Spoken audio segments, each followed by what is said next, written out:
Ngayon pa lang maaari na raw makonvict si VP Sara dahil sa misuse of confidential funds. Ayon ito sa Associate Dean ng UP College of Law na si Attorney Paulo Tamase.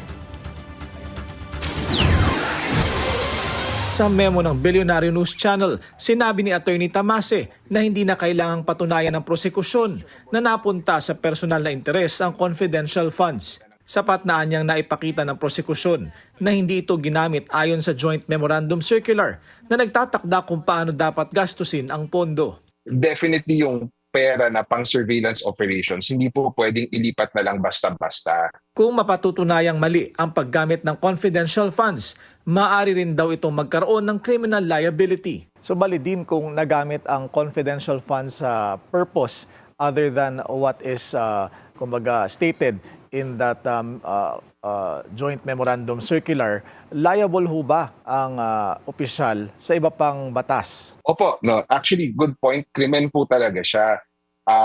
Yung pag malversation po yung offense na kapag may pera ng bayan, parang ipinersonal mo na gamit. So halimbawa, mayroong budget para sa pagpapaayos ng inyong opisina, bumili ka ng sasakyan para sa sarili mong gamit. Malversation po iyon.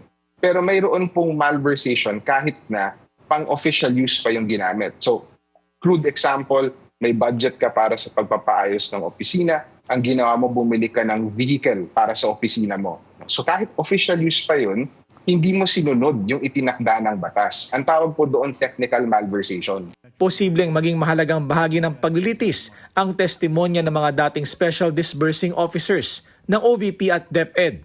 Inaasahang maglalabas ng sabpi ng impeachment court kina Marivic Pareja, Gina Acosta, Edward Fajarda at OVP Assistant Secretary at Assistant Chief of Staff Lemuel Ortonio sa susunod na linggo.